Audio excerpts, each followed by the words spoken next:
So hey everyone, welcome back in my YouTube channel. So आज मैं आपको पढ़ाने वाले हूँ क्लास 10th इंग्लिश की second poem fire and ice written by Robert Frost.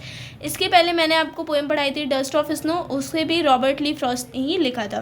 तो चलिए बिना किसी देरी के इस वीडियो को स्टार्ट करते हैं।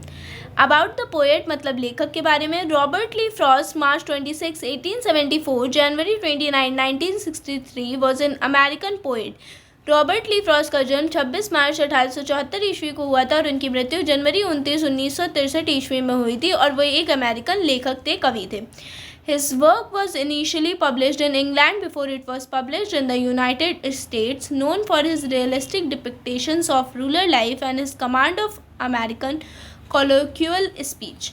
तो जो इनके कार्य हैं, जो भी इनकी कृतियां हैं, वो सब यूनाइटेड स्टेट में पब्लिश होने से पहले इंग्लैंड में पब्लिश हुई और इन्होंने हमेशा गांव के बारे में, अर्बन लाइफ मतलब शहर के जीवन और रूरल लाइफ मतलब गांव का जीवन, तो इन्होंने गांव के जीवन के बारे में बहुत अच्छे से लिखा और बहुत ही ज़्यादा वास्तविक और रियलिस्टिक लिखा।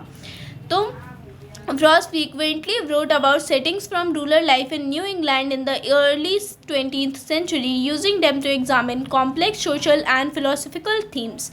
तो फ्रॉस्ट जो हैं वो क्या करते हैं, वो हमेशा रूरल लाइफ के बारे में ही ज़्यादातर लिखते हैं। उसके साथ साथ वो सोशल कॉम्प्लेक्स यानी हमारे समाज में व्याप्त बुराइयों के बारे में भी लिखते हैं। तो यहाँ पे ख़त्म होता है पोएट के बारे में। अब हम पढ़ते हैं कि इस पोएम में हमें क्या समझाने की कोशिश की जा रही है। Fire and ice is a short poem by Robert Frost. Fire and ice जो है वो एक छोटी सी कविता है जिसे रॉबर्ट फ्रॉस्ट ने लिखा है। In this poem the poet refers to two predictions of how the world will end. तो इस पोएम में हमें ये समझाया गया है कि इसमें ये बोल रहे हैं कवि कि यहाँ पे दो भविष्यवाणियाँ हुई हैं कि कैसे है इस संसार का अंत होगा।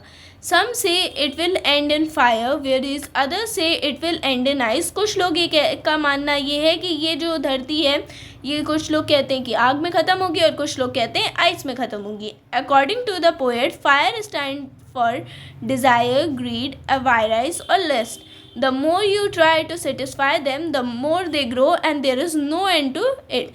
तो पोएट क्या कहते हैं, पोएट कहते हैं कि फायर यहाँ पे किस चीज़ के लिए स्टैंड करती है। फायर यहाँ पर आपकी असीमित इच्छाओं के लिए, लालच के लिए यहाँ पर स्टैंड करती है।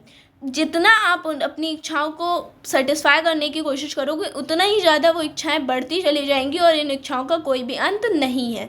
तो चलिए बिना किसी देरी के पोएम को स्टार्ट करते हैं। Some say the world will end in fire, some say in ice. From what I have tasted of desire, I hold with those who favor fire। तो कुछ लोग ये कहते हैं कि पृथ्वी का अंत फायर में होगा, मतलब अग्नि से होगा। Some say in ice, कुछ लोग कहते हैं कि इसका अंत बर्फ से होगा। I have tasted of desire, तो वो पहले ही बता चुके हैं कि वो अग्नि को कंपेयर करते हैं आपकी असीमित इच्छाओं से और आइस को करते हैं, आप आइस को कंपेयर करते हैं आपका नफ़रत से, दूसरों के प्रति हेट से। ठीक है, तो कुछ लोग कहते हैं कि ये संसार का अंत आग से होगा, मतलब आपकी असीमित इच्छाओं से होगा, और कुछ लोग कहते हैं कि इसका अंत आपके नफ़रत से होगा, जो आप दूसरों के प्रति घृणा रखते हो। तो कवि उसके सपोर्ट में है जो लोग फायर को मतलब आपकी असीमित इच्छाओं से जो अंत मानते हैं संसार का, कवि उनका सपोर्ट करते हैं। But if I had to purchase choice, I think I know enough of hate to say that for destruction ice is also great and would suffice। तो कवि ये कहते हैं कि हमारे अंदर जो घृणा है वो क्या है कि हमारे अंदर बहुत सारी इच्छाएं हैं, वो कहाँ वो करती हैं, वो फायर को स्टैंड करती हैं, कहाँ से, असीमित इच्छाओं से। और जो भी अग्नि का प्रतीक है आपके असीमित इच्छाएं, और वो भी संसार को अंत कर सकती हैं। लेकिन वो कहते हैं कि जो हैट्रेड है, हेट है, वो क्या रिप्रेजेंट करती है, आइस रिप्रेजेंट करती है। और आइस से मतलब बर्फ़ भी उतनी ही शक्तिशाली है आपके संसार को अंत करने के लिए।